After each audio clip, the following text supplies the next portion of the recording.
வணக்கமங்கள் 325 நாள் vlog சேலஞ்சில் இன்னைக்கு நாள் 60. நேத்து இந்த ரேசிங் சர்க்கிட்டுக்கு போயிட்டு நான் ஃபுல் டே வெயில்ல அலைஞ்சு திரிஞ்சு vlog ஷூட் பண்ணி ரொம்ப எக்ஸாஸ்டிங்கா தான் வீட்டுக்கு வந்து படுத்தேன் நண்பர்களே. அதனால நல்ல டயர்ட்ல தூங்கிட்டேன். நம்ம பசங்க எல்லாம் நைட் ஷிஃப்ட் முடிச்சிட்டு காலையில 4 மணிக்கு தான் வீட்டுக்கே வருவாங்க. ஒரு பய காலங்காத்தால இப்படி தூங்கிக்கிட்டு இருக்கானேன்னு பாவம் கூட பார்க்காம என்னென்ன அலப்பறைகள்லாம் காலையில உட்காந்து பண்ணிக்கிட்டு இருக்காங்கன்னு பாருங்க.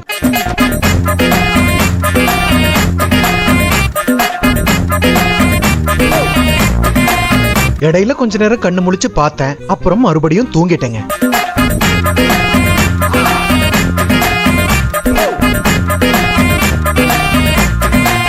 இவனுங்க ஃபுல் கிச்சனையும் கிளீன் பண்ணி டான்ஸ் ஆடி இவ்வளவு எல்லாம் பண்ற வரைக்கும் நான் நல்லா தூக்கம் நண்பர்களே. அன்னைக்கு ஃபுல் டே நம்ம ரேசரு அவங்க ஹஸ்பண்டு நம்ம பசங்க எல்லாரும் சேர்ந்து ஃபுல் அலப்பற பண்ணிக்கிட்டு இருந்தோம். ரேசிங் ஷூட் முடிச்சுட்டு வந்தப்போ சார்ஜ் போட மறந்துட்டேன். பசங்களும் காலையில கேமரா எடுத்து ஷூட் பண்ணிருக்காங்க, சார்ஜ் அவனுங்களும் போடல. மத்தியானம் பூரா பேசி சிரிச்சு கார்ட்ஸ் விளையாடி என்ஜாய் பண்ணிக்கிட்டு இருந்தோம். அது எதையுமே ஷூட் பண்ண முடியாம போயிடுச்சு நண்பர்களே. ஈவினிங் ஆனதும் நான் உட்காந்து எடிட்டிங் வேலை கொஞ்சம் இருந்துச்சு, அதை பார்த்துக்கிட்டு இருந்தேன். பசங்க எல்லாம் நேற்று நடந்த ரேஸ் பத்தி உட்காந்து பேசிக்கிட்டு இருந்தாங்க. ரிசல்ட்ஸும் இன்னைக்கு தான் வந்துச்சு. ஒரு 3 செகண்ட்ல நம்ம நண்பரால குவாலிஃபை ஆக முடியாம போயிடுச்சு நண்பர்களே. ஃபர்ஸ்ட் ட்ரைலே இந்த அளவுக்கு போறதெல்லாம் ரொம்ப பெரிய விஷயம்ங்க. அதுக்கப்புறம் நைட்டோட நைட்டா டிரைவ் பண்ணி பெங்களூர் போய் சேரணும்னு ஹஸ்பண்ட் அண்ட் ஒய்ஃப் 2 பேரும் கிளம்பிட்டாங்க. சரின்னு அவங்களுக்கு பாய் பாய் சொல்லி அவங்களெல்லாம் அனுப்பிச்சு விட்டுட்டு எனக்கு இன்னைக்கு ஒரு 4 கிளாஸ் இருந்துச்சு, அதை உட்காந்து எடுத்துக்கிட்டு இருந்தேன். கிளாஸ் முடியறதுக்கே 10:30 மணி ஆயிடுச்சுங்க. அதுக்கப்புறம் நைட்டு மாப்பிள்ள டீ குடிக்கணும்னா போயிட்டு டீயை குடிச்சிட்டு வீட்டுக்கு வந்து படுத்து தூங்கிட்டேன் நண்பர்களே. இன்னைக்கு நடந்தது இவ்வளவுதாங்க. இத்தோட இன்னைய vlog முடிச்சுக்கிறேன். This is Yash. டாடா, இரவு வணக்கங்கள்.